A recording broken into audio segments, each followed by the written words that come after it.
Good evening and welcome to the March 14th meeting of the Auburn Board of Selectmen. This meeting is being recorded. Is there anyone else in the audience also recording? Seeing none, can we stand and salute the flag? Let me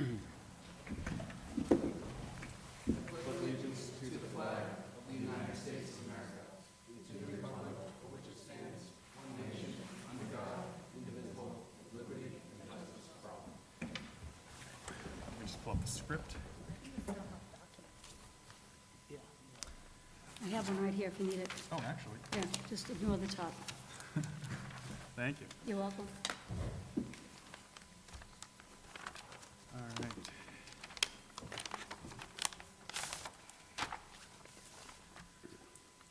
Oh, that's a joint meeting script. I was looking for the, here we go. This open meeting of the Town of Auburn Board of Selectmen is being operated as a hybrid form under Chapter 22 of the Acts of 2022. The public can join the meeting remotely and by telephone at 408-650-3123 with access code 235-235-861. All the information provided in the packets tonight is available on the town website. All supporting the public is encouraged to follow along using the posted agenda. As a preliminary matter, this is Tristan Liberty, Chair of the Board of Selectmen. Please allow me to confirm that all members and persons anticipated on the agenda are participating remotely or present and can hear me. Members, when I call your name, please respond in the affirmative. Mrs. Ruffley? Yes. Mr. Berthium? Yes. Mr. Carpenter? Yes. Mr. Carpenter is participating remotely. Mr. Runn? Yes. Town officials are here in the front row. And please note that each vote taken in this meeting will be conducted by a roll call vote. Sorry, I'm out of breath. I ran up the stairs. All right. First item on our agenda is a joint meeting with the Board of Library Trustees, and with that, I will turn it over to you to open your meeting. Great, and I'm Mary DeCourcy. I'm the Chair of the Auburn Public Library Board of Trustees. Members, when I call your name, please respond in the affirmative that you are present, either virtually or present. Matt Toth? Present. Yeah. Suzette Dowd could not make it tonight. Jennifer Shea? Erica Breesacker? Here. John Danilowitz? Present. Did I say it correctly? Yes. Excellent, we're present. Thank you. Thank you. And the purpose of meeting with the library trustees and holding this joint meeting today is the board had received a request to name the addition at the Auburn Town Library after Dr. Martha Pappas. At the suggestion of other board members, we wanted to include the Board of Library Trustees in discussing that name and naming the building, since we know how much you guys obviously care about the library. So with that, I don't know if I want to turn it over to you guys, if you have. So I would turn it over to Matt Toth, and then Suzette Dowd gave me 5 names that she would like me to read when he's, if that's okay? Sure. Okay, great, and this is from her, not from me, but I All right, support Matt. her. Whenever you're ready. Well, first of all, I am really thankful for the respect given to the board by your invitation to provide our thoughts on the naming of the addition of the library. I am not going, a month ago, I would have wanted to get into the controversy between the town administration and the library administration, but that is really unnecessary. So just having thought about us in this process was really something that was important to all of us. I know that. In terms of ideas about the naming, my first impulse was, without question, to name this new edition after Dr. Arthur Pappas and Dr. Martha Pappas. And there's no question about the extraordinary commitment that these people have made, both of these residents have made to this entire community.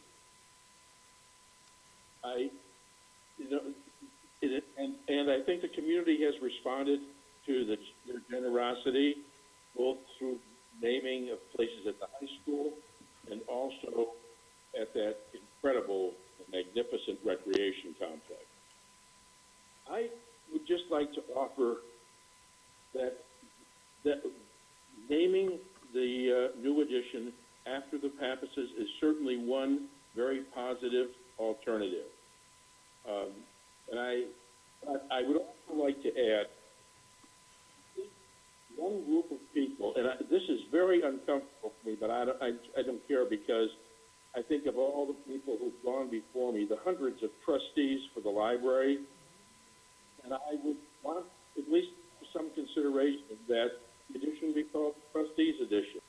I think of people like Frank Cassidy, Tom Lawler, Marcia Reed, Kevin Flynn, Bill Parker, Bobby Baker, Bill Flannery, and Nan Johnson. People who would have put in easily 150 years worth of commitment to the library. So that's an alternative that I would like to at least consider.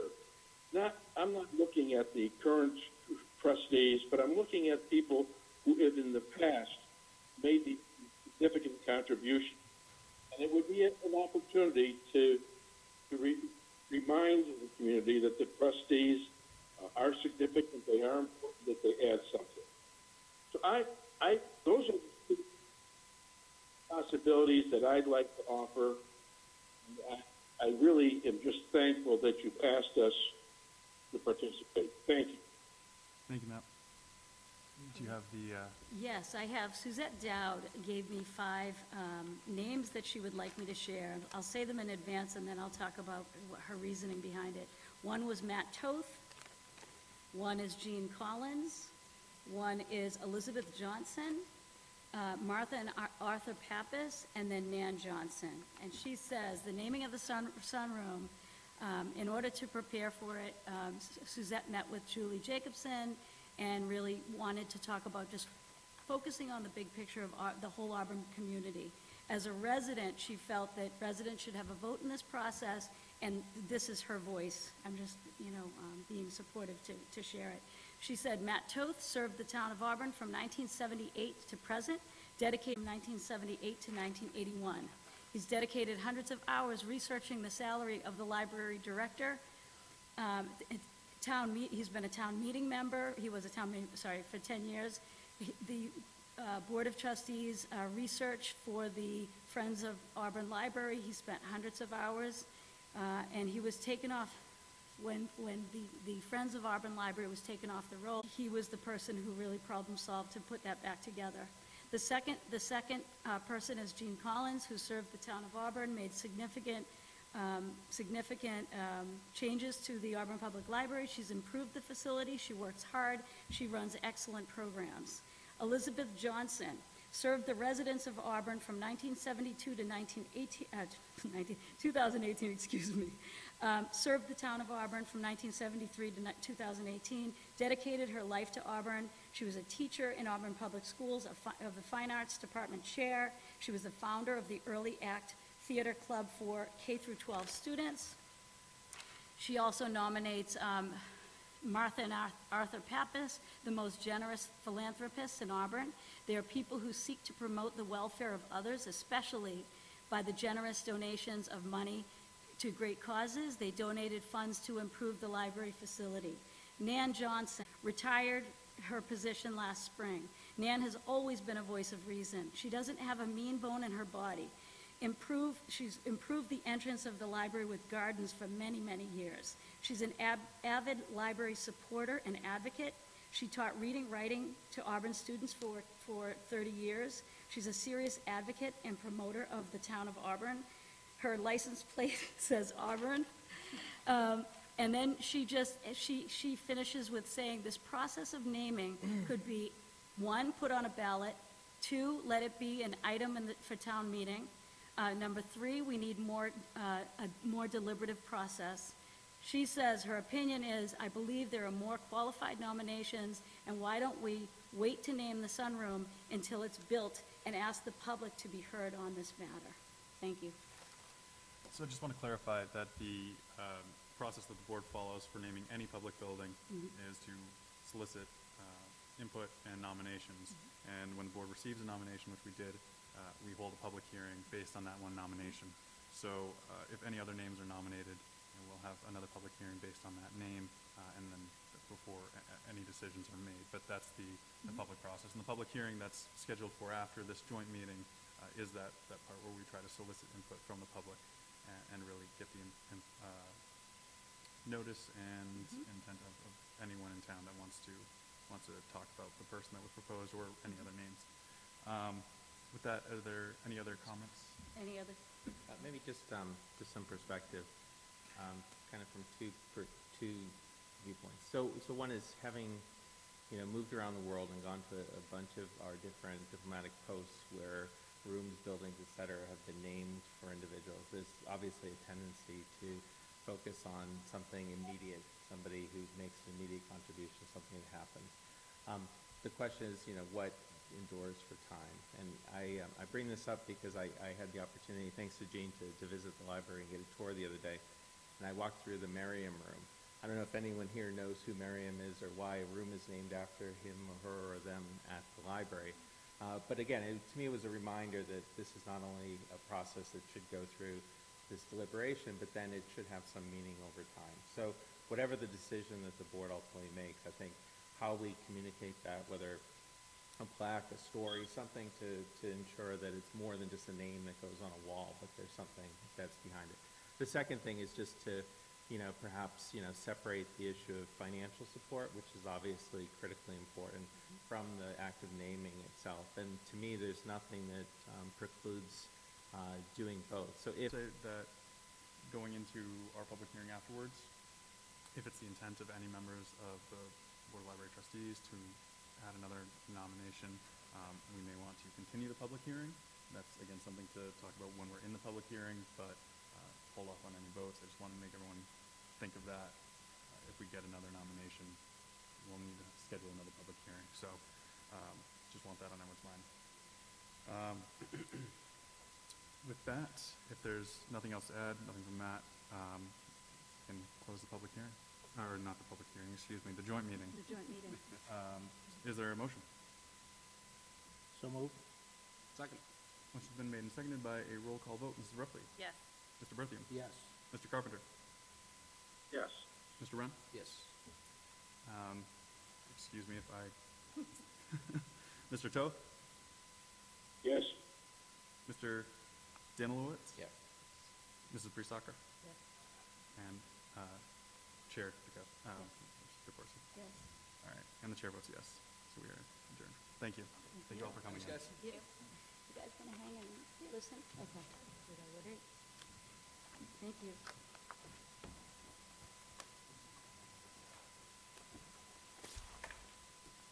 And please feel free to stay around for the public hearing as well. Absolutely. Thank you so much.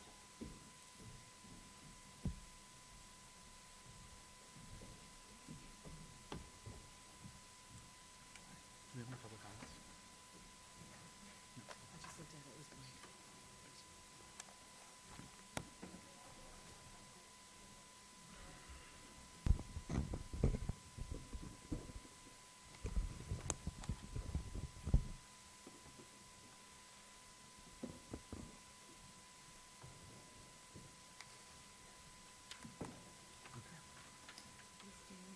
Yeah, 10's still on.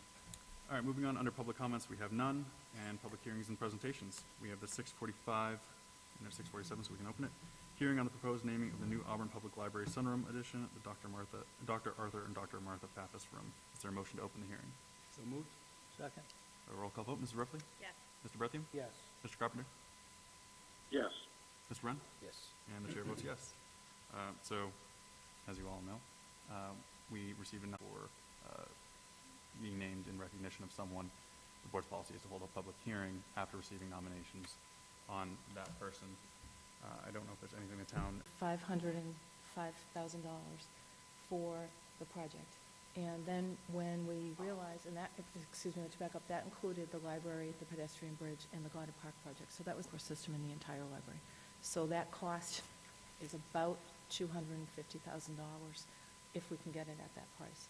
So we did secure some grant funding, around $100,000, and we were short $150,000. So we went back to the Pappas Foundation and asked for another $150,000, which was granted. We actually, members in the foundation generously gave us $150,000 to make sure we could get the sprinkler system in. So all told, from the Pappas Foundation toward the library pedestrian bridge Garden Park project, which is all one project, but the library addition itself is included in that. There was $655,000 that was given to the town in a donation. In addition, Mrs. Pappas personally provided a donation of $50,000 to the Friends of the Library to, it was what you call a directed donation, because she wanted the money to go toward furnishings for the new addition, as well as some additional furnishings that we may need to get for the children's room, and we were able to finally expand that. So I just wanted to reiterate why that nomination came in. We support it. Ed and myself have worked a lot with the foundation over the last year and a half. They've been tremendous to work with, and we believe that we wouldn't have had that addition. We've had so many people that have come through the library, so many dedicated residents and board members and staff, but we were looking at it from the perspective of, would we have been able to have an addition on the library? And there's been no funding source to provide for that, at least since I've been here, there hasn't been. So I did want to add that. I just want to thank the board, and, thank the foundation board for all their support, because it was really an incredible process. We had to provide a lot of information to them. They really wanted to make sure that this project was integrated. They wouldn't just fund the library, they wouldn't just fund the park, they wouldn't just fund the bridge. It was the integrated approach to the whole, and making sure that all of those pieces were put together. And it's really going to be an incredible project as it moves forward. And just to give you just a quick update, we did sign the contracts with the two architect firms to start on the design, and the design is needed to be done first to be able to go out to bid on the project. So we are moving on it. We're trying to keep our eye on the costs. We have some concerns as the economy continues to go the way it is, that these costs are going to continue to go up. But we've been thankfully lucky to be able to so far cover it, and it is through the generous donation of the foundation, along with some state grant dollars. So thank you very much. Thank you. Comments or questions from board members? Mr. President. So, listening to everybody, and I think the library board has some really good points. I think that I'm nowhere near close to deciding on what we should do as far as naming the sunroom for the library. I think that, a lot of us do volunteering. I think the Pappases, it goes without saying, are incredible donors to this town, and but I don't think they're expecting to have their name put on everything that they fund. And I think that certainly they're going to be recognized, and certainly there's going to be, I would want something in that room to recognize the Pappases. What I would like to see is, I think there's a lot of different ways that you can go about it, and I think the board member, I'm not even going to try to kill your name, sorry, but he brought up a good point that there's many different options to recognize. I mean, there could be a new, wall of fame within that sunroom. There could be, the sunroom, I think, is going out to a bridge walkway. There can be, a granite stone that memorializes people that were former trustees. That, you can have, signs all over the library for different names. I would like to see, maybe a committee set up that can explore, the entire project, the walkway, the sunroom, and say, okay, well, this is how we can best thank past trustees. This is how we can thank people that have given, countless hours to the library, countless hours in Mrs. Johnson's respect that, to youth in general. There's so many different people in town that should be recognized, and And I think that it's amazing what the Pappases do. I wish I had the ability to do the same thing. I would do the same thing, and I think there's a lot of people in town that would do the same thing. So I'm not trying to minimize what they've done at all. They could go other places and do other things with their money, and they're so generous to this town, and I totally appreciate that. But I think that, again, sometimes you name things after people because of the here and now. They really made this project happen. Bay Path just put in a whole new addition. Whoever maybe contributed the most to that, you want to name it after them. But it's not necessarily the way to do things. I think that there's some incredible names that were read off in the nominations. I would like to know more about those people. And as far as I'm concerned, I don't think there should be a vote tonight to name the sunroom. I think there's a whole project going on. I think that there can be many different dedications to all aspects of the library, like I say, the walkway, the bridgeway, the pathway, whatever. There's so many different things that can happen. I'd like to see a subcommittee put together that's gonna come up with some ideas of, here's all the different ways that we can recognize a lot of people that have given their time and their knowledge to this town. I just want to point out that while you were talking, I thought of how the Fur Friends are handling a lot of the donations that they received, and they're putting bricks in that'll eventually go up with the names of people who contributed. So if we're building a walkway, that could be something that we think of as well. I don't know where we are in the design process. That I would Just turn to started. you for that. Just starting. Okay. So, like you said, you can have a committee or something to establish, people's names on a walk path or something like that to recognize the numerous people that have contributed to the library over the years. That was just a thought I had while you were talking. Is there anything else from other board members? Yeah, that's right. Well, first off, I didn't know Mr. Toth had, from 78 to present, that's pretty wild, that's pretty great. Everyone else on this list, including Mr. Toth, these are incredible people. I mean, one was my mother, how am I gonna, say anything against that? So, I see where we're coming from with this. At the same time, though, I mean, the Pappases have done so much in town over the years, and I mean, I've watched them. I mean, it wasn't just my mother that really, with what she did in town to inspire me to get involved. I watched them. I have for a number of years, and maybe not the most popular thing to say, but $650,000. This project doesn't happen without them. So if we were to move forward with a vote tonight, I would vote in support of that. Thanks. Any other comments or questions from board members? Mr. Chairman, Mr. Carpenter?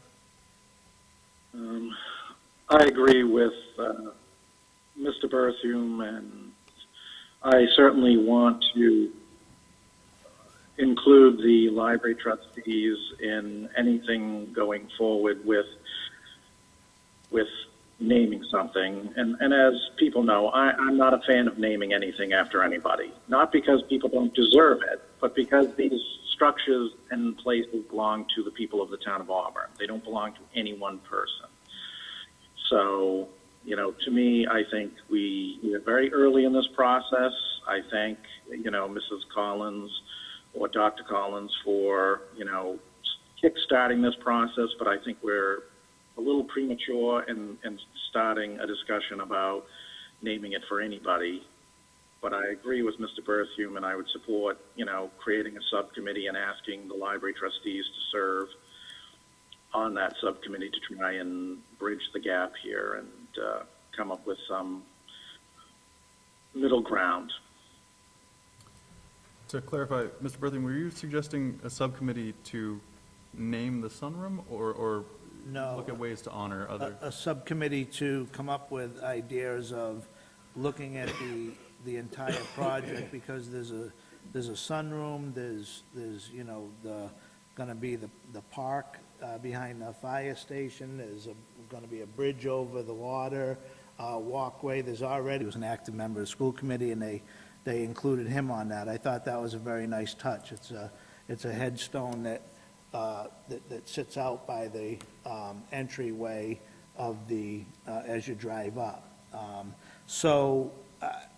I think there's a lot of different things that can be done, and I think that it would be good for a subcommittee to kind of explore all those things and say, hey, the others have made, and I think that subcommittee would hear some of those things and say, you know what, maybe we should recognize this person, and we can do it in this way. Or, we have 20 people that we should recognize, and this is the best way to accomplish that.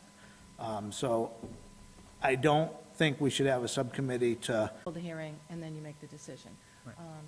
Maybe you want to amend that policy to provide for the board to set up a subcommittee to look at naming or acknowledging, make it, like you said, Lionel, make it broader, naming and acknowledging contributions of residents over the years to various either facilities. Just to look at honoring people, so I don't think it's necessarily, if we started a subcommittee, if it would necessarily be in conflict with what our policy is now. We'd still continue the hearing, and we wouldn't have to make a decision tonight. We can obviously vote to continue the hearing to our next meeting. And I think we could establish a subcommittee or vote to establish a subcommittee tonight. Or I guess it wouldn't be a subcommittee, it would just be a committee because we'd include people from outside of the board to look at ways to honor, and I was trying to write down quickly how that motion would sound, to honor people with regards to the project as a whole. So I don't know if they're necessarily in conflict, but looking at the policy is something that we might want to consider. Yeah, you might anyway. want to just in the future take a look at it, because I know in the past, and I think Mr. Carpenter raised it last time too, the policy, you may want to put some more detail to the policy moving forward, because as you said, there are going to be a lot more naming opportunities, at least through this one project alone. There's several, so you might want to take a look at maybe making the policy a little bit more defined, but right now it is what it is, that is your policy. I agree, it wouldn't be a conflict for you to have a subcommittee to look at other things. You could still go forward and talk about naming a property if you wanted to, or... We're already talking about naming something. We don't need to rush this process. We can certainly continue this hearing for several months and try and see what the subcommittee comes up with, see if we get any other, right now we have the library trustees sharing some ideas, but we still need a formal nominating process. They would need to, as residents, put those names into the process. So, to me, I think, there's no rush on this. We haven't really even begun the process of building the structure, and we're already talking about putting,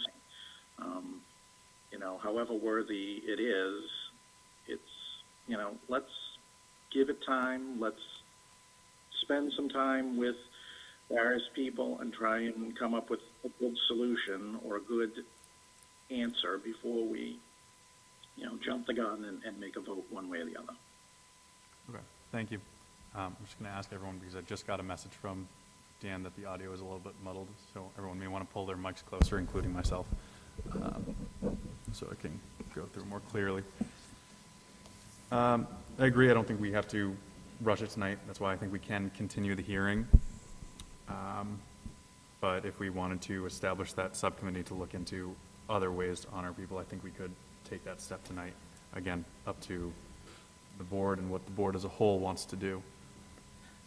I would make a motion that we establish a subcommittee to take a look at the library and Drury Square project as a whole, and come up with ideas of how we can memorialize or show our appreciation for many dedicated people and many generous people here in town. I'll second. Okay, so that's the library and Drury Square project as a whole. So that would include the gutter park. Okay, motion's been made and seconded to establish a committee. Was that a subcommittee or a committee in general? I would like to have, I would say, let's do a committee, because I don't know if I can dictate the makeup. I really don't want him to dictate the makeup of it, but, to include at least one member of the select board, at least one member of the library board of trustees, and maybe even go out and see if there's somebody that would like to volunteer from the public. As a point of clarification, what we'll be doing with really the matter at, this seems like a wholly separate motion for a separate subcommittee. Would we be continuing this indefinitely, or? I would suggest, it seems like the board doesn't want to take any action on the nomination tonight, so I would suggest continuing the hearing either until our next meeting on the 28th or indefinitely. It is the 28th, or indefinitely. And sorry, I had to step out. Would this subcommittee be to Not to come up To with a name dedicate- for the, no, So this not would to be name to the find building, other, just to find other other ways ways to- to honor those who would, yep. Okay. Questions or clarifications needed on the motion made? All right, seeing none. Motion was made and seconded by a roll call vote. Mrs. Ruffey? Yes. Mr. Berthium? Yes. Mr. Carpenter? Yes. Mr. Wren? Yes. And the chair votes yes. So I think we would wait until our next meeting. Like Mr. Carpenter said, there's no rush to establish, who's going to serve. If we put one board member and so on, unless there's a need or people want to actually fill that one slot from a board member tonight. I think otherwise we can continue it to our next meeting. That sounds all right with everyone. Like make a motion. Mr. Chairman, I'll make a motion that we continue the hearing till our meeting on May the 23rd. Second. March the 23rd? No, it would be March 28th, so May the 23rd, so you're going out till May? May the 23rd, yep, that's the meeting. Okay. I checked the calendar. All right. Is there a second? I'll second. All right, motion's been made and seconded to continue the hearing until May 23rd by roll call vote. Mrs. Ruffey? Yes. Mr. Berthium? Yes. Mr. Carpenter? Yes. Mr. Wren? Yes. And the chair votes yes. All right. Thank you, everyone. Moving on, we have the continued hearing on ARPA. So with that, I'll entertain a motion to reopen the hearing. So moved. Second. Roll call vote. Mrs. Ruffey? Yes. Mr. Berthium? Yes. Mr. Carpenter? Yes. Mr. Wren? Yes. And the chair votes yes. So as you all know, we held a public hearing. We continued the public hearing. Just one major suggestion was for $300,000 for the impact shifts for the fire department. Board members would remember we've talked about this for a while now, ways to support the fire department and the continued stress that they're under caused by the pandemic. So that's one thing that we're going to discuss tonight, and I'll hand it over to the town manager to go into detail. All right, thank you very much. Through the chair, I'm going to hand out, there are 4 of them here, and I'll go through them so those who don't have it, we just thought it'd be easier for you to follow along with some of the finances. Each one has 2 pages. Oh, I'm sorry. That's okay. So, as you know, this is a continued hearing, and just to kind of go over what our ARPA funding is currently. So the total funds that the town of Auburn will receive is $5,011,470, be committed by December 31st, 2024, and expended by December 31st, 2026. To date, with the approval of the Board of Selectmen, we have committed to 3 projects in ARPA funds. A $60,000 grant to AYFS, Auburn Youth and Family Services, for the current fiscal year that we are in, based on a request they made. $25,000 for the fire rescue study to determine impacts of COVID on their operations and ongoing impacts and how we can address those in the future.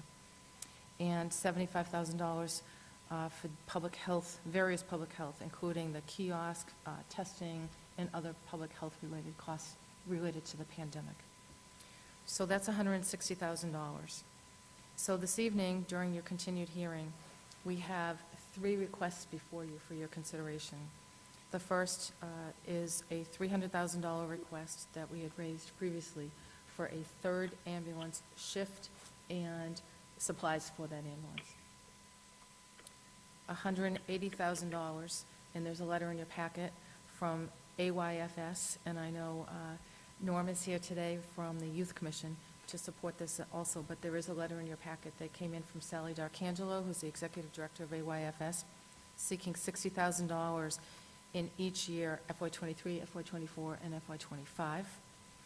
And Camp Gleason, due to various cost overruns and unanticipated costs at Camp Gleason over the last 3 years, we are seeking additional funds, and all of this I can go through, in the amount of $115,500.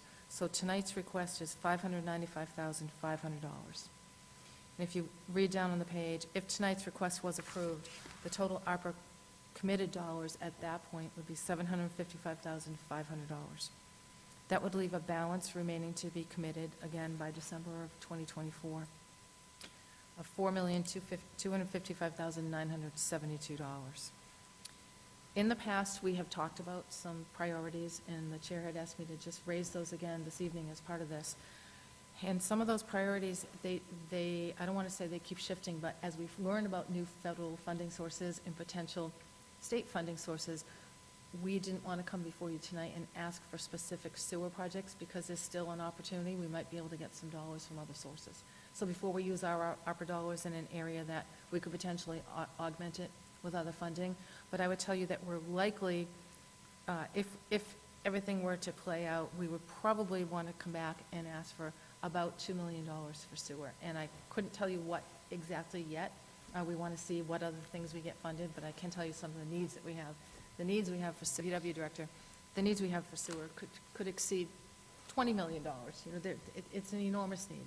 So we would have to look to prioritize certain needs, and that would likely be a couple that I wrote down here: culverts, stormwater, a generator, a pump station, a bypass hookup, and a sewer force main. But we couldn't do that for $2 million.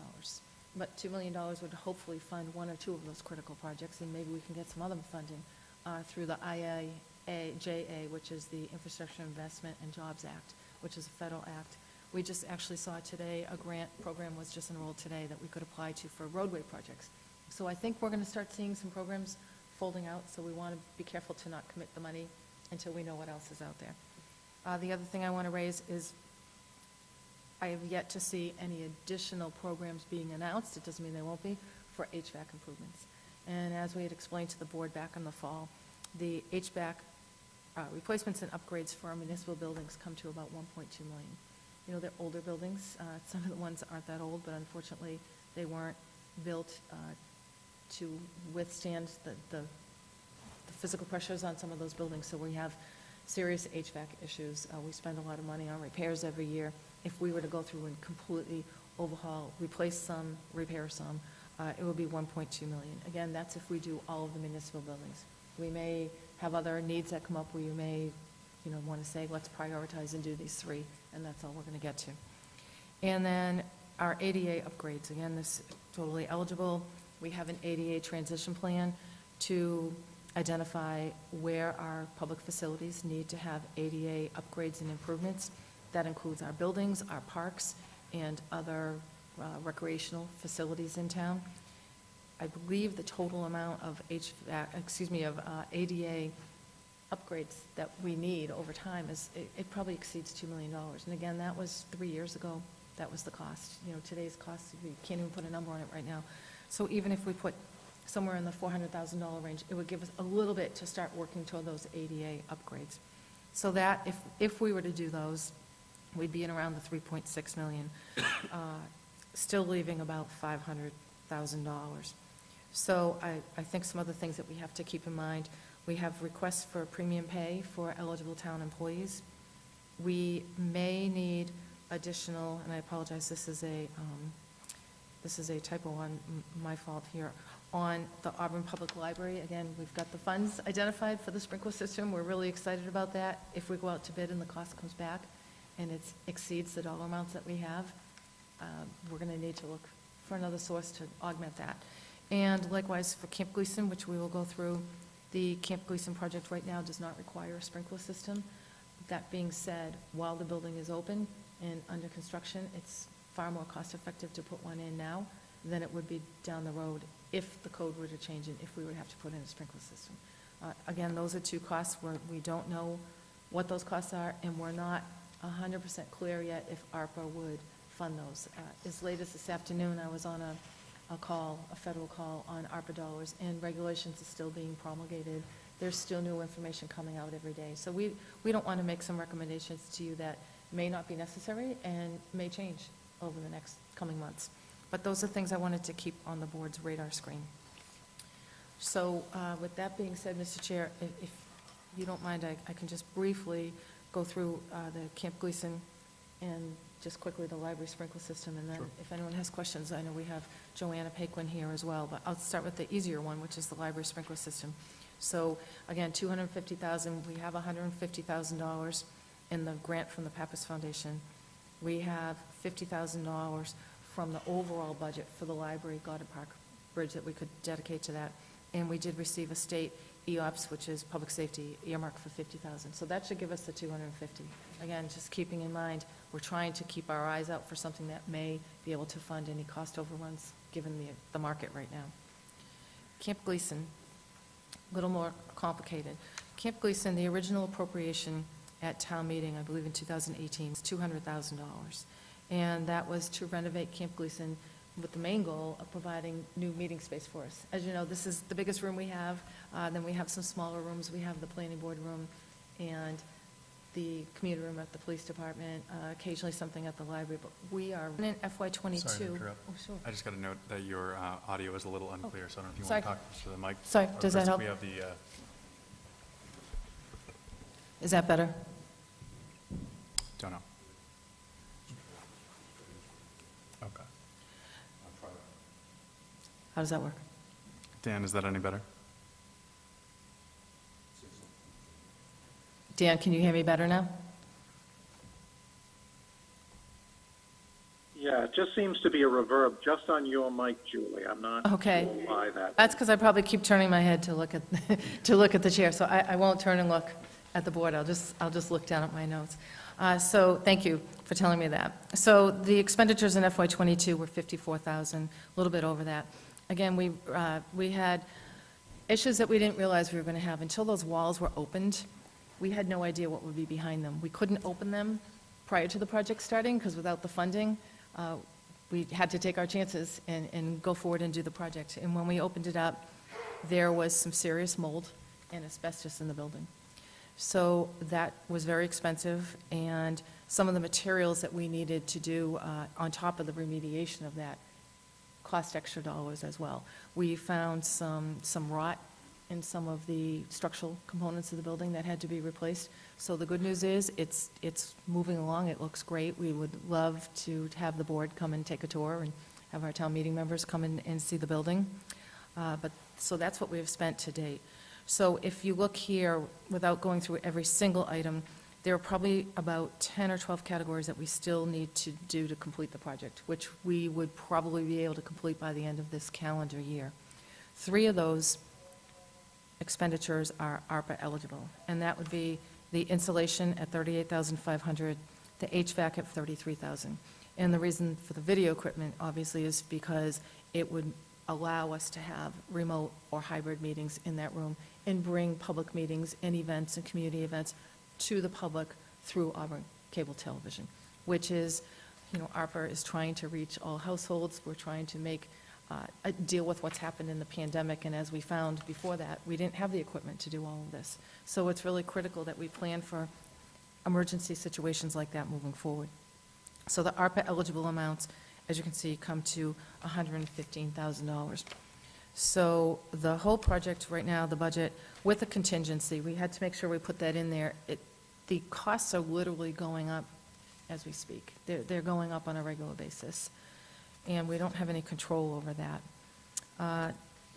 If we were able to put in $115,500 out of ARPA, That would leave $86,990 that we would be putting into a warrant article for the annual town meeting for cable retained earnings to continue to fund that. So we were able to whittle that down to a small amount for cable retained earnings. Again, this would mean no tax levy dollars would go into this. This would come from cable revenues, and this would come from ARPA dollars. So there's the budget on Camp Gleason. So I'm going to stop now and see if there's any questions on any of the three items. Point out that we have Deputy Chief Glenn Johnson here this evening to answer any questions that you may have on the ambulance, which I'm sure you'll have some questions on that, and to explain what it is you're looking for. Joanna Paquin to answer anything on Camp Gleason, and Norm is here for AYFS. So however the board would like to start. Yep. Procedural question, are we going to take each one of these individually, or? I think we can take them in one motion. I don't think there's any need to, yeah. I'm going to recuse myself just because I am a board member of Auburn Youth and Family Services. I don't have any financial interest as being a board member, but I think it's best I recuse myself in this vote. Tristan, you may want to take them separately so he can come back and vote on Yeah, the so others. you wanna, you can still stay a part of the, you don't have to leave, you can stay a part of the conversation. We're not even voting yet. You're not getting away that easy from this meeting. Are there any questions or comments from board members? And also, I also wanted to just acknowledge and thank Lieutenant Justin Brigham for being here today, too. I'm sure he'd be happy to answer questions, but I think he's here for support. Thank you. I have a question. So all of these recommendations and requests, are these, I know the ARPA regulations are kind of ever-changing. Are these falling squarely within what is right now?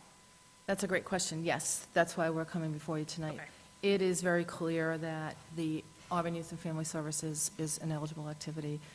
It services a so-called disproportionate population or disparate population.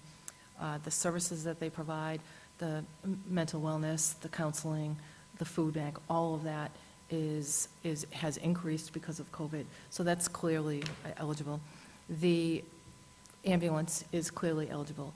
The call volume is up, and it is, I wouldn't say 100% due to COVID, but it has enhanced you heard from the deputy chief before, it's enhanced. And the problem is they may not know when the ambulance goes out, they won't know that it's a COVID case, so they have to take the extra precautions. The extra precautions are taking time on both the front end and the back end of those calls, and the supplies that they need for those as well. And I think Deputy Chief had talked about just societal changes due to COVID. We're going to see this moving forward.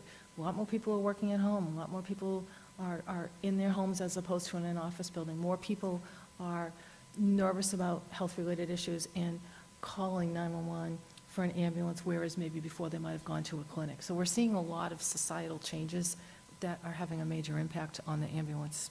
So that is clearly eligible. And the Camp Gleason, we only pulled out those components that were eligible. The HVAC and insulation are part of the air quality. You need to have an HVAC system. You need to have insulation, especially following the removal of mold and asbestos. We have to really make sure that we have good air quality in a building that's going to be publicly used. And then the video equipment is clearly eligible as well. Thank you. Anything else? Yep.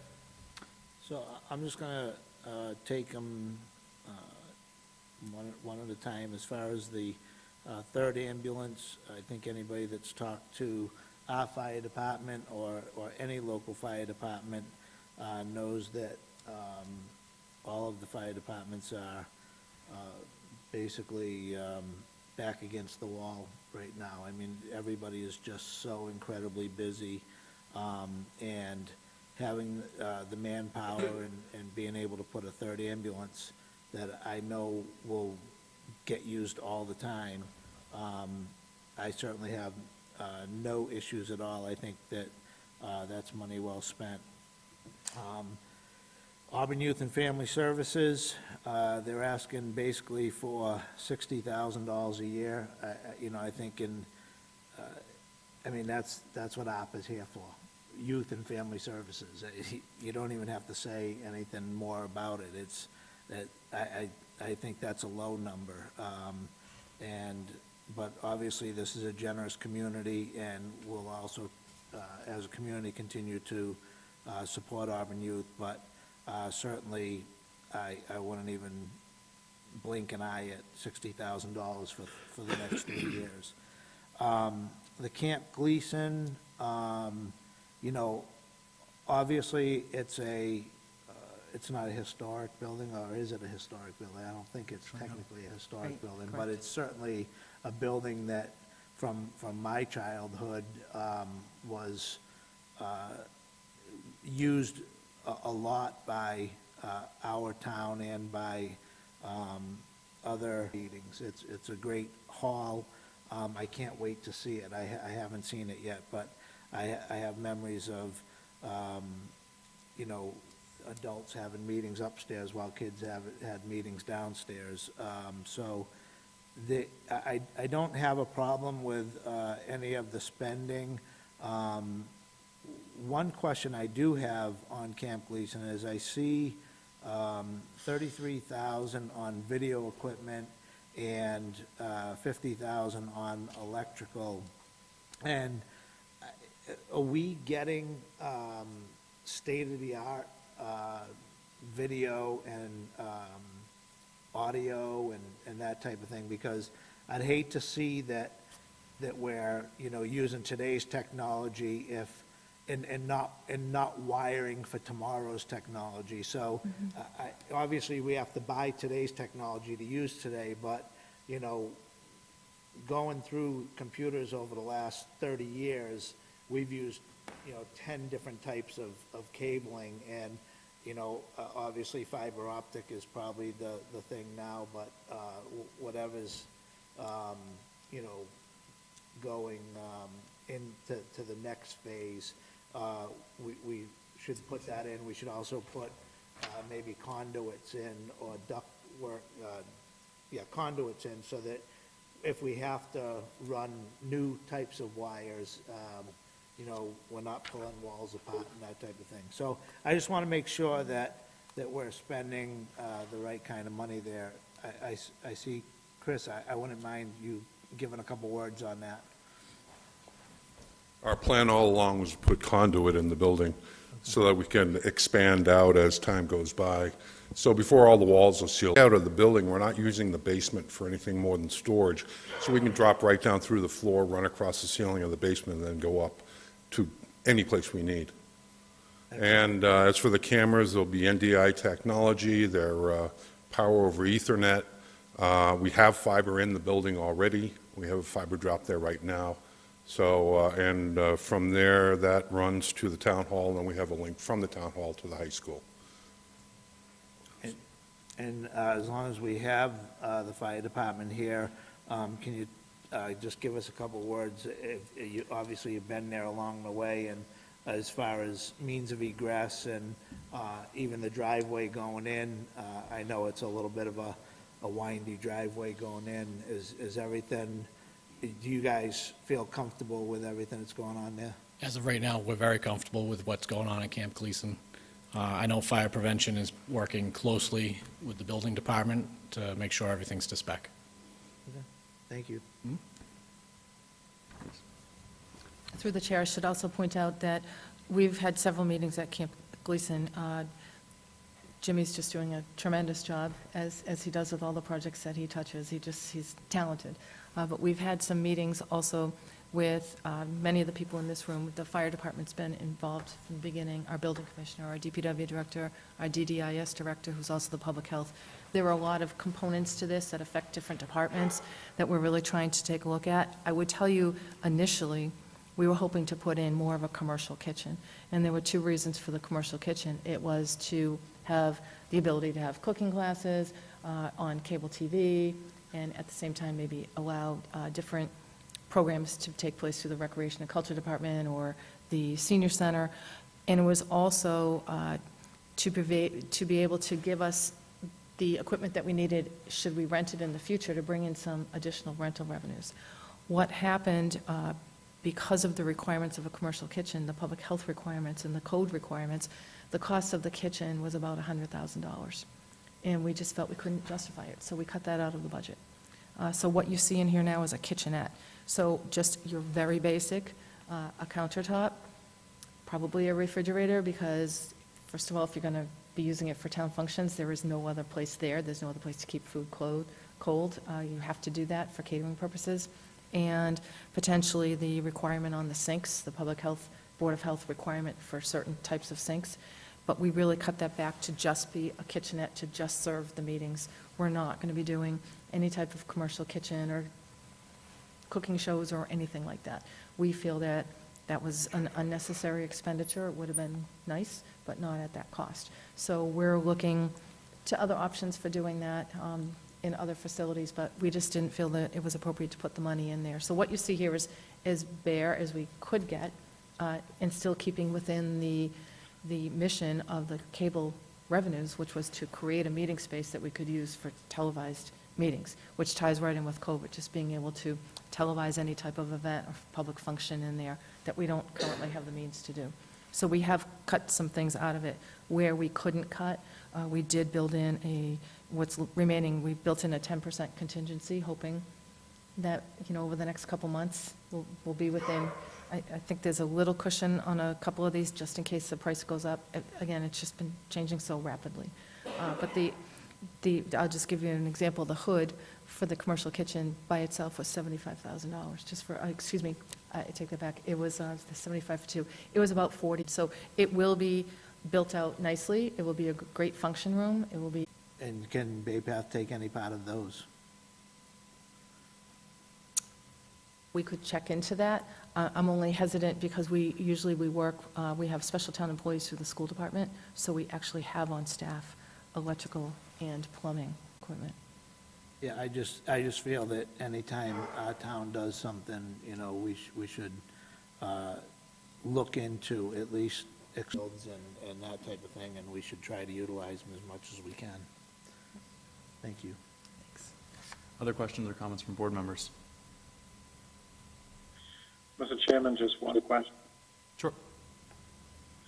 So I certainly don't have a quarrel with any of the recommendations. I just have one question on the third ambulance. This will be filled by volunteer. The employees will be volunteering for these shifts. It won't be an order-on situation. Is that correct? I'll turn it over to Deputy Chief.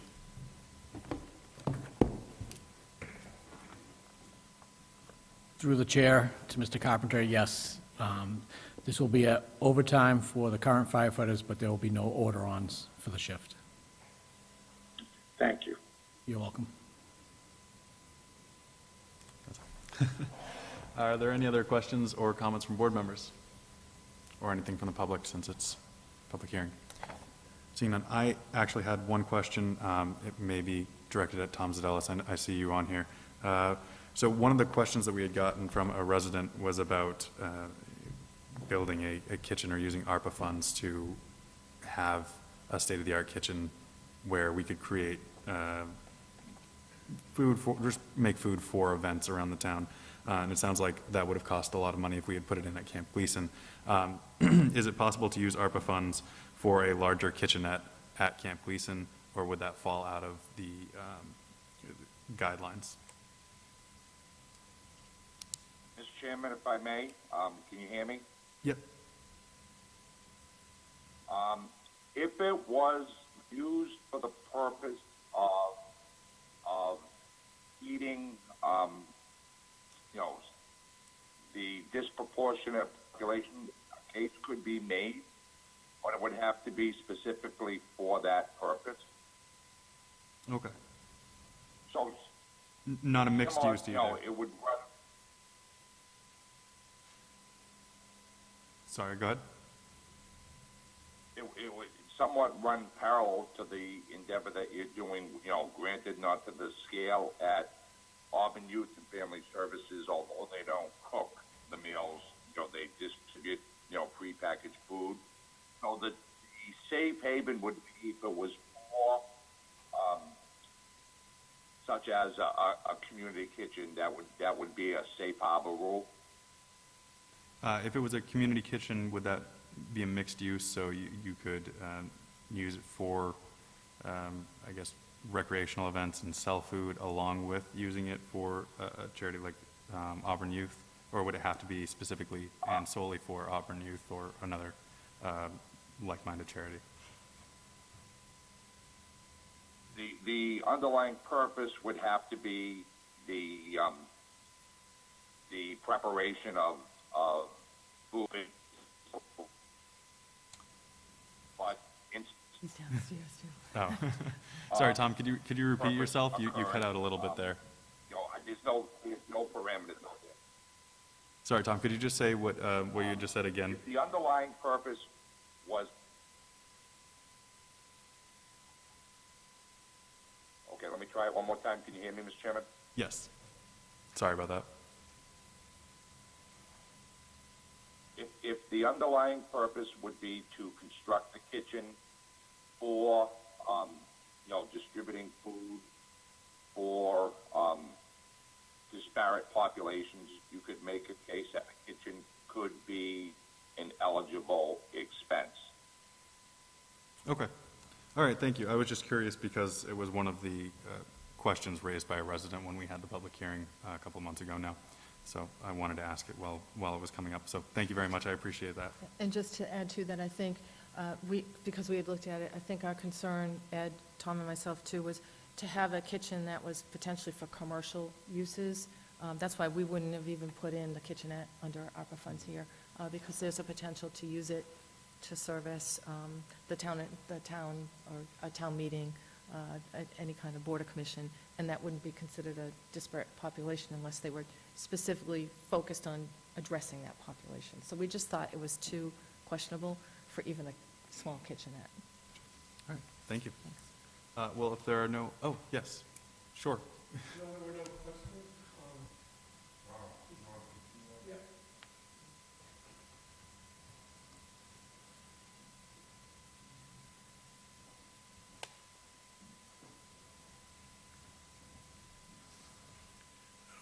Normal Flash from the Auburn Youth Commission, and I just, I appreciate your support and everything, and I know that there's no questions. You've got the letter from AYFS, and if you have any contact with that organization at all, you know how much they reach out to this community and help the truly needed. And the services they're providing are growing because of COVID. So I just wanted to come from the Auburn Youth Commission and thank you for taking consideration for this. I know the money helps. It goes a long way. With COVID, they didn't really have a way to do fundraising and stuff, so this is money that's really going to go a long way, and it'll continue to help for the next 3 years beyond this, too. So thank you very much.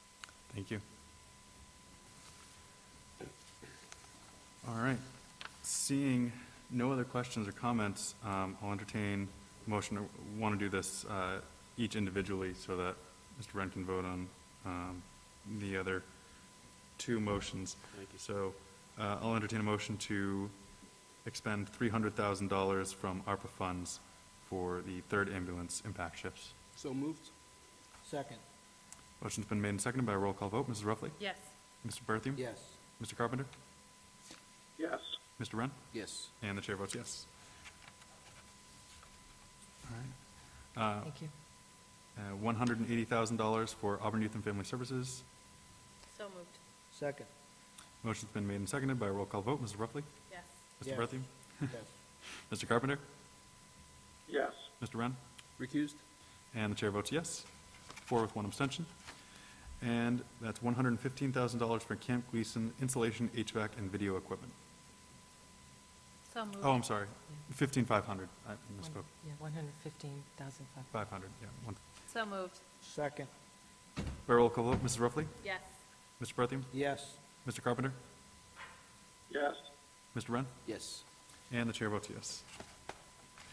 And if there's nothing else, I'll entertain a motion to continue the hearing. Oh, I'm sorry, did you want to say No, something? I want to thank you very much for that. We have not received any additional information or any additional requests from the public, so you could continue the hearing, and we can come back and keep you informed on all the other potential funding sources that we hope are going to come to fruition soon. Thank you for your support. Is there a motion to continue the hearing? So moved. Second. By roll call vote, Mrs. Ruffey? Yes. Mr. Berthium? Yes. Mr. Carpenter? Just a question, a point of order. We need a date to continue it to, Mr. Chairman.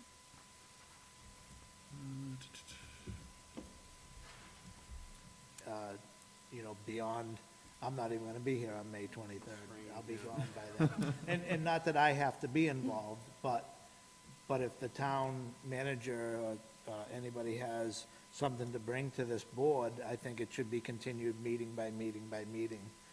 It's an ongoing thing with ARPA, so I would make a motion to continue the hearing to our next meeting date. That would be March 28th. Okay. Motion, so, I'm sorry, who had made the original motion? Was that? I did. You had, so you'll amend the motion, okay. All right, so by a roll call vote, so this is to continue the hearing until our next meeting on March 28th. Mr. Ruffey? Yes. Mr. Berthium? Yes. Mr. Carpenter? Yes. Mr. Wren? Yes. And the chair votes yes. All right. Moving on, under communications, we have none. Select Board general items. We have a vote to set the times for the May 3rd, 2022 annual town meeting and for the May 17th, 2022 annual town election.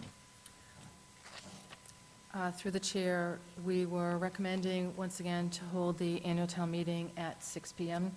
We've been receiving feedback from many of the town meeting members who liked that start date. It just meant that we're there a little less late on the other end. And if we do have a lot of articles, it's always good to try to start a little bit earlier. So that was the recommendation for that one. Is there a motion to set the annual town meeting for 6 PM on May 3rd, 2022? So moved. Second. By roll call vote, Mrs. Ruffey? Yes. Mr. Berthium? Yes. Mr. Carpenter? Yes. And Mr. Wren? Yes. And the chair votes yes. And then we have the vote for the May 17th, 2022 annual town election from 8 AM to 8 PM. Is there anything you want to add? Yes, through the chair, I just want to hand this out. It is the last page of the warrant, which it was in your packet, but Sharon pointed out that she just, first of all, we put it down to a smaller size so this can go in the packet with your warrants. It's just the copy of the annual election that has to be part of the warrant. And as you can see on that, what's in the warrant right now says 8 o'clock AM to 8 o'clock PM, because that's been the standard time. So if that did change, this part of the warrant would have to change. I just wanted to point that out. Okay. Are there any questions or comments regarding the timing of the election? Seeing none, I'll entertain a motion to set the hours of the May 17th, 2022 annual town election from 8 AM to 8 PM. So moved. Second. By roll call vote, Mrs. Ruffey? Yes. Mr. Berthium? Yes. Mr. Carpenter? Yes. Mr. Wren? And the chair votes yes.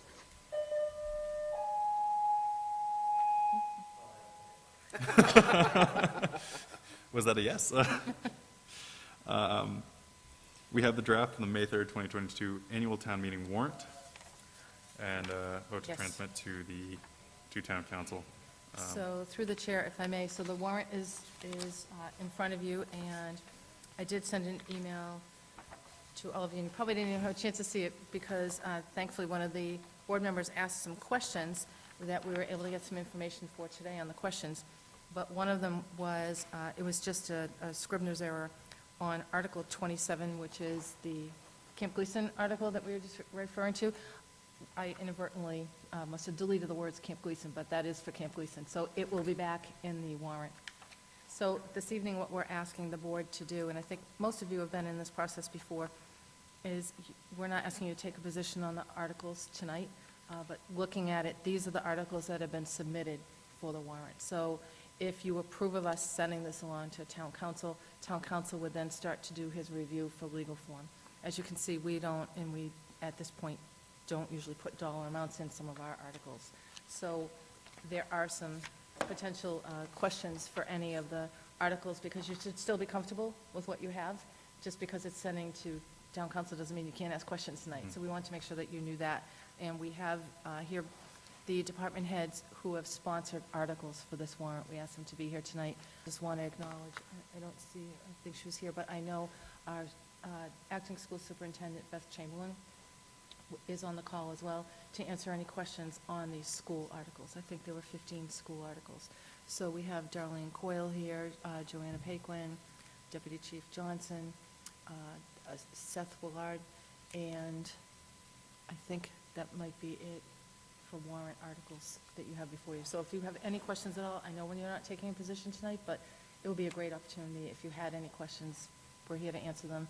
And if not, if you think of the questions later, my recommendation would be that you put this on the agenda maybe on March 28th to actually start going through each warrant article, because that will give you another 2 weeks to even take a look at it and see what your questions might be. Yeah, I'll say that I don't have any questions right now, but I haven't prepared any, and I'm sure I will. But do any other board members have any questions right now that they want to ask? Seeing none? All right, seeing none, is there a motion to, actually, do we need to vote? Yeah, to transmit Make to a town motion council. to submit the warrant articles for review to town council. Motion been made and seconded by a roll call vote. Ms. Ruffey? Yes. Mr. Berthien? Yes. Mr. Carpenter? Yes. Mr. Wren? Yes. And the chair votes yes. Great, thank you. All right, under C, we have a vote to transmit proposed zoning bylaw amendments to amend section 3.914 of accessory use regulations, and to add section 14 of the Auburn zoning bylaws to the planning board public hearing. Turn it over to the town manager. Thank you. So this is another zoning bylaw amendment that has to, under Mass General Law, has to go for a public hearing to the planning board. We also transmit it before town meeting in May, and Darlene Coyle and Amy Contois, our animal control officer, have put yeoman's work into this to try to address some of the questions that town meeting members had, revise it, and come back with another model. It's really critical that we get a bylaw in place for some of the issues that we have in town that we've got to address. So this is a revision of that, and hopefully this time we'll have some more success moving forward because we've made some changes to it. And I'll take this opportunity to say we're having a pre-town meeting session, I should say, on April 19th. It's a Tuesday. And that will be in this room at 6 p.m. And it's for any member of town meeting to come in and ask any questions that they may have on articles before the night of town meeting. So we can go over some of the zoning things, we could go over Camp Gleason. We're happy to go over it again also at town meeting, but it just gives that extra opportunity for people to ask their questions. Any questions or comments from board members? Yes, just, Ms. Coyle, and I know you know this. Last go-around, I watched that town meeting, and almost seemed like some jokes were made about this. And I know the work you put into it, and I knew the intent behind this was to stop breeding and illegal breeding and real problems, like serious problems that come out of this. So I just hope during those open meetings, whenever I ask you questions, really sell that point, that people can have their fish, people can have their chickens. I almost got annoyed by it a little bit, that people made jokes about it the way that they did. And there's serious problems, and the town had a serious back with the breeding. And I know you know all this, so I'm not telling you, but I think it's worth being said on open meeting, that this is a serious issue, and you've done a lot of work to it, so I appreciate it, and I hope that the town realizes all the work that's gone in, and the intent behind it, the spirit of this. So, that's it. Thank you so much. We did listen to town meeting, and I do appreciate you bringing that up. I can tell you that our entire department and our animal control officer, Amy Contois, we have spent hours and hours and hours on this. And really, it's to try to solve some of the problems that we deal with on a regular basis in inspectional services. The reference to fish and that sort of thing, we listened to that and we've modified the definition. I'll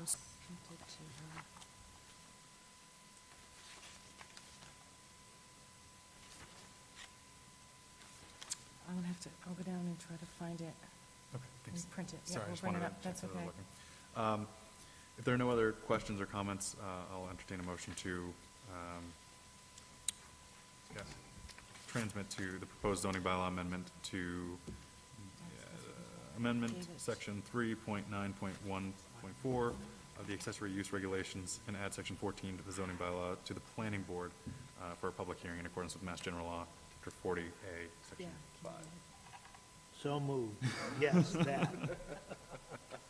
I'll second it, Scott. can do it.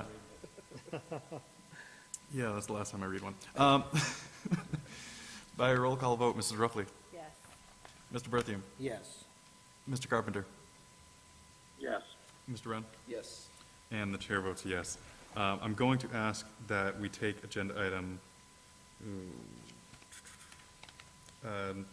G out of order. So moved. Second. By roll call vote, Mrs. Ruffey, Yes. Mr. Berthium, Yes. Mr. Carpenter, Yes. Mr. Wren, Yes. and chair votes yes. All right, so at our last meeting, I know not everyone was able to make it. We had voted to support sending this revision of the zoning bylaws to the planning board for review and recommendation, as well as to the zoning board, and to set an item on the agenda or the warrant at town meeting to actually amend our zoning bylaws with regards to registered marijuana dispensaries. Since then, I've talked to the town manager about the details, because one of the things that was included in this bylaw is the removal of the restriction on recreational marijuana. And after discussing the item with town council, it's his opinion that we can't strike that by simply putting it through the zoning bylaws and then going through town meeting. That would, since it was a vote on the ballot by the residents, it would have to be a vote at the ballot to actually remove it again. So with that and that information coming up, my recommendation for moving forward with this would be to continue with the other two major points of this revision, which would be to loosen restrictions for medical marijuana dispensaries and remove the moratorium or the language of the moratorium from the zoning bylaws, because it's superfluous. It was basically outdone by the ban on recreational, so it doesn't matter anymore. And continue with that. And then I would also say that I think we should consider putting the question of eliminating that piece and legalizing recreational marijuana dispensaries on the ballot for, I would say, November, to line it up with the midterms. But with that, if there are any questions or comments from board members, I think that's the direction that we may want to go in now with that new information. And I'm sorry if there's anything you want to add. No, that was I just wanted to perfect. talk while you were still searching. And he will be up with that. I apologize, we thought it was in there. Oh, great. So I don't know if there are any questions or comments from board members. Again, I know some weren't able to make it. Comment and question. Well, first of all, great work on this. It was outdated, so Thanks. well done. And thank you for bringing this issue up as well. The loss of tax dollars and fees and excise taxes will never sit well with me on this. Clarification or question, why do we have to, is it solely because it went on ballot? Yeah, so I can only repeat what town council has told me, but basically, the law that specifies how you ban it is not specific on how to unban it. Okay. So he said he has to do some more research on what that process would be, but the law was very specific on ban bylaw. Okay. So his basic gist was, it went to the voters actually voted on it at the polls. You can't go through a bylaw and back to the process that put it there in the first place, which was the initial vote under the law at the time. The law, under that law, doesn't specify which, how you need to go back to undo it, but he believes, as does the court, even if you wanted to do it on the May ballot, I don't think there's enough time. Yep. I went through today and went through Chapter 53, Section 18 deadlines that we have to meet under that law. You would have to take a vote next week. Yeah. And we would pretty much have to already have identified, we're going to write the yes and the no, because otherwise town council has to do it. So we would run out of time. Okay. So I think, practically speaking, November would be a great time to target. And in the meantime, town council said he would do all the research and see the exact process for removing a voter. It was not it was a binding question. It was not a non-binding referendum. It was a binding question of that. Okay, all right. Just want to let everyone know that we lost internet for a quick second there, so I just put us back on. So I don't know if Dan might have missed some of what you had. Reducing the medical restraints on medical marijuana and also putting some verbiage in for recreational marijuana. Is that correct? No, so the question for the ballot would just be to add the recreational portion, so to reverse what we did. With the medical dispensaries and removing the moratorium, at least my understanding is we can go forward with Correct. that, like we did at our last meeting with the vote going to That planning. doesn't need That to doesn't go need to on. change, right, that doesn't need to go on the ballot. Okay. It's just the reversing of.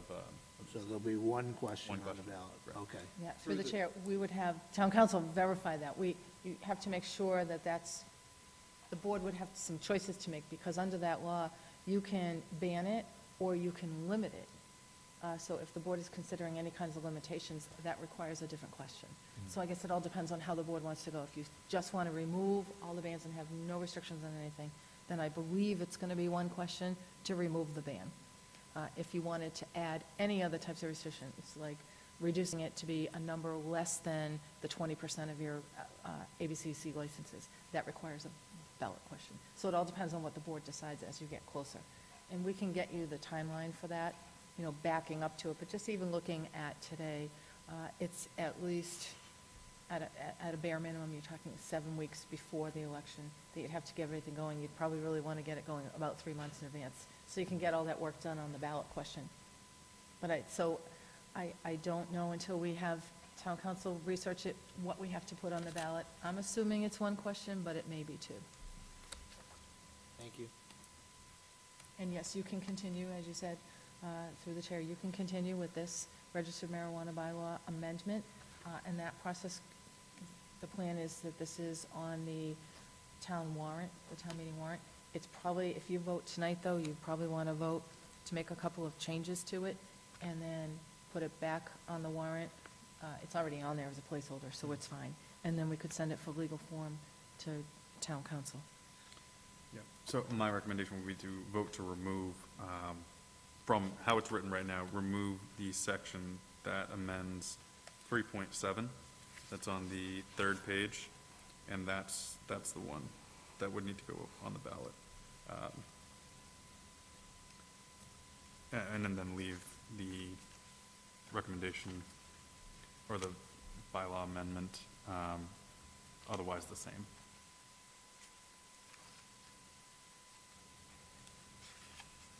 Do you need somebody to make that motion for you?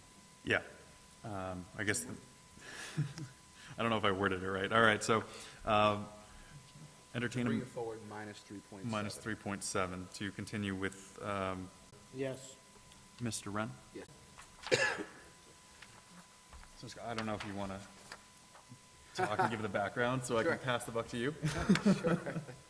So, Tristan and I have been meeting for the better part of a year now on the tax classification subcommittee. We went to great lengths to really look to quantify, to really come up with an equation on when we think, or when it would be best to move on this tax classification and when not to.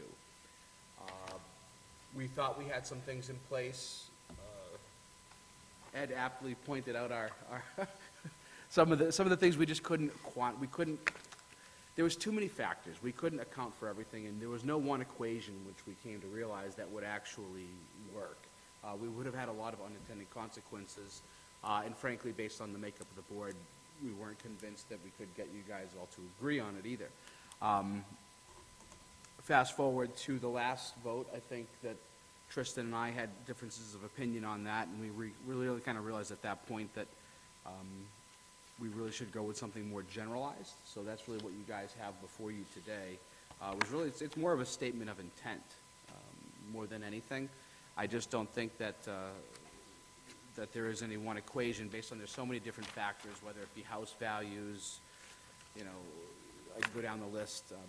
Seth helped us with this as well, Seth Willard. But we think it's best to just go with this, and we wanted to see what your guys' feedback was. Right, yeah, the original, I know when we had at our last tax classification hearing, I had referenced it, even though it wasn't a policy, it was just something we were talking about at the time. You know, we were looking at, okay, what would the standard deviation be for tax increases on the median household from any given year, and then trying to limit the impact of the median tax bill. And we had something drawn up. If we had used that policy at the time, we wouldn't have moved on the tax rate at our last meeting, and that's when we started to talk about whether or not that was too restrictive on the board. So we did meet again and talk about this more general policy, like Scott said, that we think would help the board, one, send the message to the business community that we're committed to moving towards that single rate, make a plan to try to move towards the single rate as we retire the debt, which is something that we've talked about before and we talked about at the last meeting, while also in the second paragraph including our commitment to trying to find ways to help the seniors in Auburn and any way possible to update our own policies as Mass General Law is updated. Because at our last meeting, I think, Mr. Berthium, you had served on the subcommittee that looked at where we could improve, and we moved everything to the max that it was allowed under Mass General Law per your recommendations, and it just really wouldn't be too much of a help. Unfortunately, we're limited by Massachusetts law, so we wanted to include a regulation for the board or a commitment to meet annually to add that and help residents. I just wanted to mention why we included that second paragraph, but if there are any other questions right now from board members, happy to take them. And just through the chair, the business community had often, each year they come before us and they tell us, you know, the board had committed to getting to a single tax rate, and then they're often reminded that it was just said in an open meeting. We felt this was more meaningful, and I know that this could, as the board changes and as it's constituted differently, that maybe the overall majority position may change. So this would have to be looked at from every few years. We'd have to certainly have another subcommittee review this and see where things are, but I think the message needs to be sent that we are committed to a single tax rate, and that I think the majority here does believe in that, you know, working with the business community will ultimately be the pathway to get to a lower tax rate for our residents. So that's what we're saying here. And again, I would hope that this would, I'll certainly be relying on it as long as I'm on the board when we do retire that debt, that we're saying right here, we're looking to make a meaningful move here, so, upon the retirement of the Auburn High School debt. When is the high school debt retired? Fiscal year 2024. So we're not that far away. No. And right now, we're raising about 1.1 million outside of the levy to carry that debt. So that's going to have a positive impact on a reduction of taxation. You're not raising that, provided that no other facilities are being requested that may absorb a portion of that debt. And so I think as the chair and Scott have indicated, those are opportunities I think we want to try to take advantage of and make a movement towards the gap in taxation, so. And that's what makes this whole thing complex. And I know the chair and Scott put a lot of work into this, and I thank you, and so did Seth. We met a few times. And there were some creative ideas, but we want to offer a policy that offers the town some flexibility to kind of think outside of the box and do some creative things, so. And I think this is a good policy, and I think it sends a strong message to the business community that this town is committed to getting there at some point in time. Yep. All due respect, means nothing. I mean, until you make a move, it means nothing. So, I've fought for this for 6 years. I won't be at the next tax classification hearing. I appreciate the effort that you guys put in. You know, the debt's gonna be, of the high school will be over in fiscal year 2024. I'm sure we'll be well on our way to talking about a public facility at that point. So, you know, I'm not excited about this, and I'll be cautiously optimistic that we can make a move, but, you know, until the board actually makes a move, it's just, you know, it's like our government down in Washington, it's just talk, that's all it is. Thank you. Through the chair, I agree.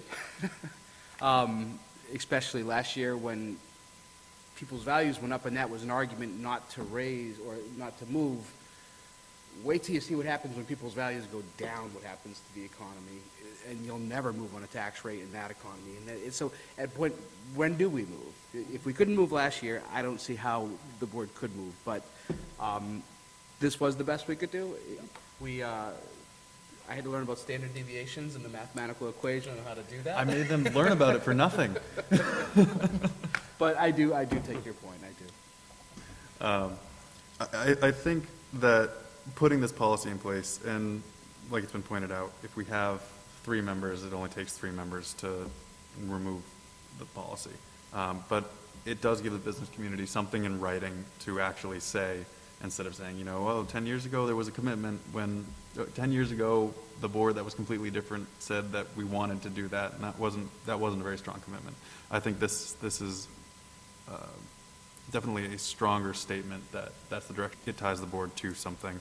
I also think that it has an actual plan. You know, we're looking at 2024, and who knows what the board will look like in 2024.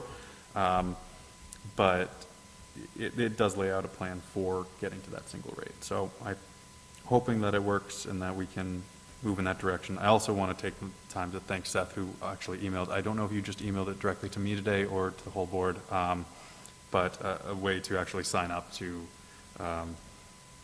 get automatic responses from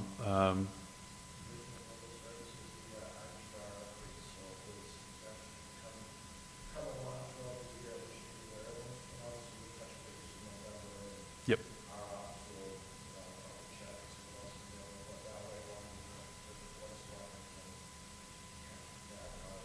Right, so if we notice anything, work that you put into this, also sending us every bit of data that we asked for. Appreciate that. So that's all I have on it. I don't know if there's anything. Yep. I don't know, does Mr. Carpenter want that to be read? So I know Sure. if we're going to take a vote on it, he might want to hear what it actually says here. I actually have another question. In the event the voters do choose to do a public safety facility, does this policy bind us to lowering or to a single tax rate? Not that I don't think it's important for the businesses, but if it's a voter choice to incur more debt with a public safety facility, are we obligated to go towards a single tax rate? Okay.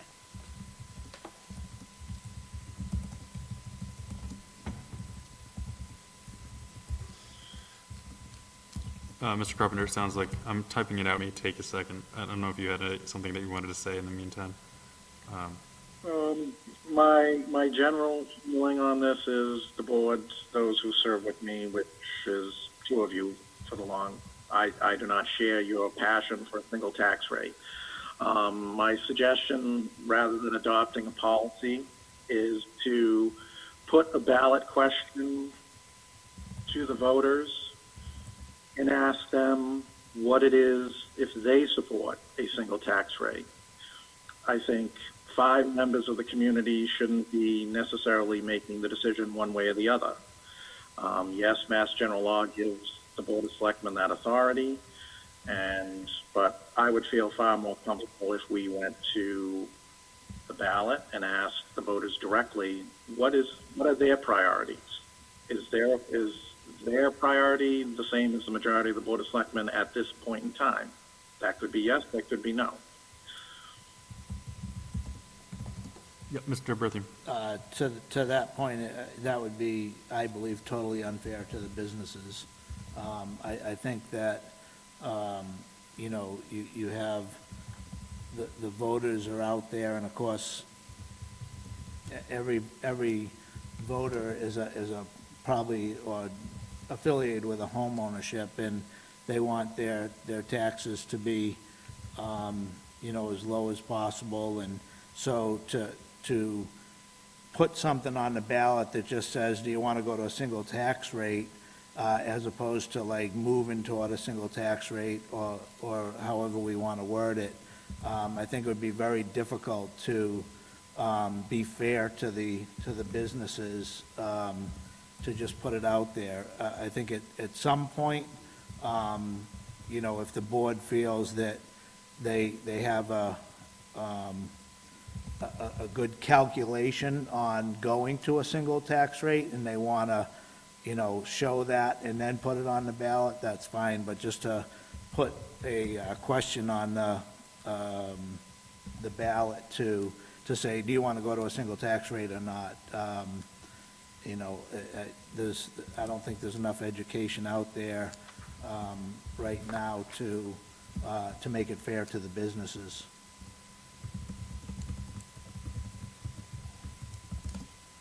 Through the chair, Mr. Carpenter, much like the naming of the town buildings, Mass General laws give us this, or give us this obligation to take these votes. That's the weight of the seat that we're in. So sometimes tough decisions have to be made on these matters, so I don't think we need to put... Run for election, and I do that for the sole purpose of introducing myself as well as listening to the residents. And while we don't get a lot of residents to that classification hearing for whatever reason, there are strong positions. And I think I would prefer myself, and whether the board wants to do it or they don't is up to each individual member. But I think this question is of such importance that I feel it's incumbent upon me to at least suggest that we go to them with a ballot question, however that question is. We know how the business community feels about the tax rate. They get to talk to us every year, and they can talk to us in between. There's nothing to prevent them from sending out a mailer expressing their opinion one way or the other, and I'm quite confident that the chamber would do so. They do have a column in the TNG in which they can send their interests out into the community for its review and comment. So I would be far more comfortable going to the voters, and it's up to the board what they would like to do, but that's my 5 cents. Sure, now you tell me. Okay, yeah. You're a lot faster than I just found the policy to send after you typed it. Yeah. So Dan, I don't know if you saw it. I did just type it out, minus a few typos and probably some spelling errors. That's more or less how the policy reads in the chat. But Point of discussion to Mr. Carpenter's point. I know it seems hypocritical because I was in favor of the spending town dollars to inform the public, but I really do feel that while it may seem like a disagreement, no one's saying business community over residents. We're talking about how do we get the residents' taxes lower. We just disagree on how we get there. So I think that is, to Mr. Berthium's point, it's a nuanced point that I don't even know that we could accomplish through mailings and letting people know. I mean, the 5 seconds of attention you get, do I want lower taxes or not? And that's a tough one. So, all good points by everybody. I have one more. I just have a comment. So if this policy doesn't obligate the board to do anything, is there a need for it other than we're telling the business community that we're wanting to get to a single tax rate? I think what the policy does, sorry, I saw you going, is it also lays out the plan, and that seems to be getting glossed over, is using the money that would, when we retire the debt, right, we're hoping that we can move to a single rate while causing as little pain and suffering on the residents, especially those on fixed incomes, as possible. That was the goal of our subcommittee, or one of the things that we were considering, how would we do this without causing too much pain on the taxpayers. And that's why our initial plan and equation had, okay, if we went the other way, here are the limitations on it too. So if we expanded and made the split rate even wider, for whatever reason, if a future board decided to go in the other direction, then we had limitations as to how much it could impact the business community in any given year. This policy is a little bit different in that it's really only going in one direction, but it does lay out that plan of, okay, here's where we're going to find a way so that the residents aren't feeling the real pain of doing it. So, don't know if that helps answer the question at all. Yeah, I just think that in the event that there is a public safety facility created, that it makes it harder to continue on like with that we promise we will lower the business tax rate. I didn't read anything in there that it was a promise. It's a goal. That's all it is. It's a goal. And that's why, I'm cautiously optimistic, because we're not saying we're gonna, decrease the distance between the two rates next year, the year after, where the goal is that when the high school debt gets paid off, that hopefully there's going to be some sort of a gap that can, way that we can close that gap. But, the way it's written is perfect, because it's not committing to anything. It's basically establishing a goal. It's a goal that I think was established in the past. It was, it's basically, again, it's all good intentions, but it doesn't say anything other than it's a new commitment, and I appreciate that. It's a new commitment for the board to, or part of the board to work toward this goal that, many other communities have found a success in doing. So, it makes everybody feel, when you get to a single tax rate, to me, it's finding that smooth area where everyone seems to be taking ownership for the town, the businesses and the residents. And until we get to that, I think this is the best you can do, and I appreciate your effort on it. Is there anything else from any other board members? Town administration want to add anything? Okay. With that, I don't know how this is going to go. I'll entertain a motion to adopt the policy as written. I'll make the motion to adopt it as written. And just to, actually, I should have said this in as the first line is the select board as it is presented, constituted as of March 14th, 2022. So, motion's been made by Mr. Berthium. Is there a second? Second. By a roll call vote, Mrs. Ruffey? Discussion, real quick? Sure. Sorry. Yep. Would you be able to amend yours, instead of meaning move, I believe it should be meaningful move? So could you amend your motion to include that edit as well? Where are we looking at? Oh, last sentence of the first Last sentence of the paragraph. first, yeah. The board shall seek to make a meaningful move. Sure, Yep. I'll amend that.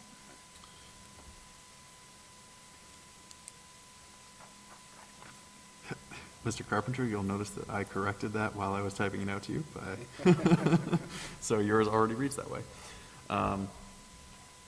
Okay, so as amended, so I'll just read it out. The select board, as it presently constituted, geez, okay, maybe I shouldn't do this. As of March 14th, 2022, hereby adopts the following policy in regard to tax classification.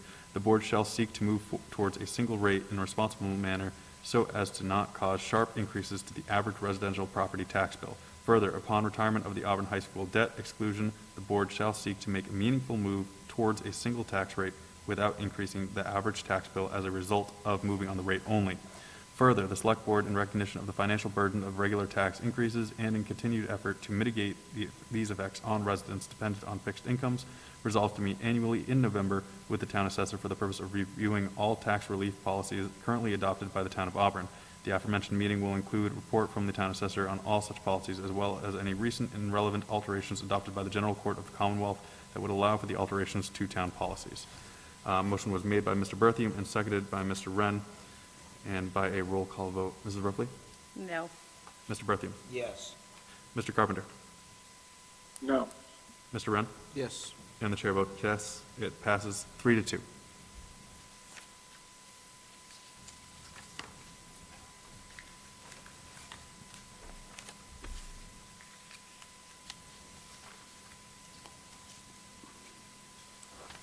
All right. Moving on, under gift acceptances, we have none. Proclamations and recognitions, we have none.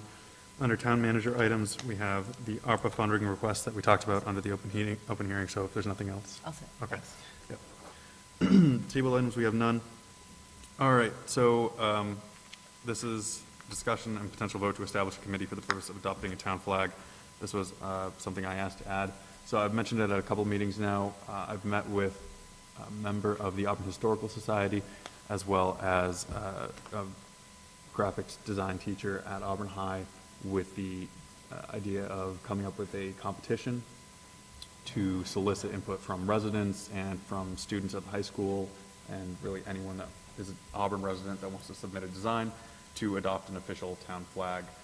Right now, we have the blue one. I know that people have seen it before. It has the outline of Town Hall. Julie, you sent me the email of it today. And that's one flag that's been tossed around. The Auburn Historical Society has a red one that they've designed that's just in their building. And then there's one that's actually at the State House that I talked to Rep. Frost about. That's just a white background with the town seal placed on it. But as far as I know, and Sari has found, we haven't adopted an official town flag. So we thought that this would be a good way to involve the community in something that's just a fun activity to adopt a town flag, something that signifies Auburn. So right now, where we're at, we've come up with a list of historical events and things that are significant to Auburn, and we're thinking that we would start with, within the next few weeks or so, announcing that this competition would be going forward and inviting everyone to submit designs, either sketches of their designs on pieces of paper or actual digital designs to an email. And then the graphics design department at Auburn High has offered to take some of the sketches and then put them so that they'd actually be, on the computer as a graphic design that can be viewed a lot more easily and actually placed on a flag. So if a resident doesn't have access to a computer, they're just really good at sketching, they can do it that way. And we're thinking that we would have a vote by just a Google poll, something like that, with QR codes linking people to that vote. And we would target July 4th, or I think it's the last day in June, is when, June, yeah, 30th is when we have the actual 4th of July celebration for the town planned. And that was Sari's idea of, we're celebrating the 4th of July, the country's flag.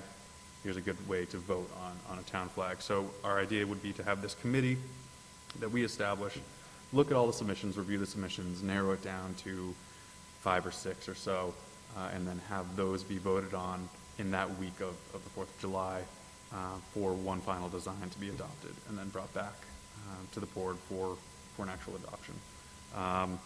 Right now, I would just ask that the board consider, and if they would tonight, vote to establish the committee or start taking in applications for people to serve on the committee. I would think, and this is something that we've talked about, as how would constitute the committee: 1 member of the Board of Selectmen, 1 member of the Historical Society, 2 members of just the general public, anyone that's interested, wants to serve on it, and then 1 to 2 members from an art or graphic design background who might be able to judge a little bit more I don't know, with a little bit more expertise on the flag designs. So that's, we've got, I don't know if anyone has any questions or comments about it right now. Yep. Will the school get involved, the school system? Yep, so with the graphic design department, we'd hopefully encourage them, and since one of the teachers is looking at doing this as well, and he would actually, I had asked if he would serve or apply to be one of the members of the committee, and he's a little hesitant because he imagines he's going to be helping students submit their designs, because he's going to be, you know, heavily encouraging students to submit it because it'll look great on a portfolio, you know, if you get yours adopted by the town. So he may not, but yeah, the school would absolutely be involved in that way, and we can definitely advertise. My goal with this committee, once it's up, would be, you know, they're in charge of really heavily advertising the event, going out to social media, and through Auburn, Bay Path, yeah, getting out there. We also, and I had sent it to the chair, we did have a grant for a wayfinding program. And through the wayfinding program, we came up with a logo and a design that this board voted on to move forward on banners and other signage, wayfinding signs, things like that. So that might be a possibility as well, and I know that had also gone through the Economic Development Committee. And I think, Mr. Carpenter, you were actually on that wayfinding committee along with Ken Ethier from the Historic Commission. So that is another possibility, is to use the wayfinding that's already been designed and had some public input. And then we can check and see if the Economic Development Committee was looking at something different from that. But I know they were supportive of the wayfinding design that was come out. Yeah, I should clarify. So one of the ways that we were planning to advertise it is to have basically a pamphlet or online a list of sources to draw inspiration from. There are several videos from artists talking about how to design a town flag, so we were thinking of linking those as well as putting in that list of historical events in Auburn, and items of significance, and we can definitely include the banner designs and the signpost designs from the Wayfinding Committee, just to include that as another source of inspiration. Yep. I'll make a motion to vote to establish a committee for the purpose of adopting a town flag. Thanks. Would you mind amending it to include just so that it would consist of one Board of Selectmen member, one member of the Historical Society, 2 members with background in art or graphic design, and 2 members of the general public? Second. Thank you very much. Excuse me, one quick question. How many members do you have total now? That's 6, yeah, so it would have to be an odd number, you're right. Have an odd number Okay, under the so charter. how about 1 member with a graphic or art design background, and then, so that would be 5. So move. Thanks. By roll call vote, Mr. Ripley. Mr. Berthium. Yes. Exactly. Mr. Carpenter. No. Mr. Wren. Yes. And the chair votes yes. 4-1.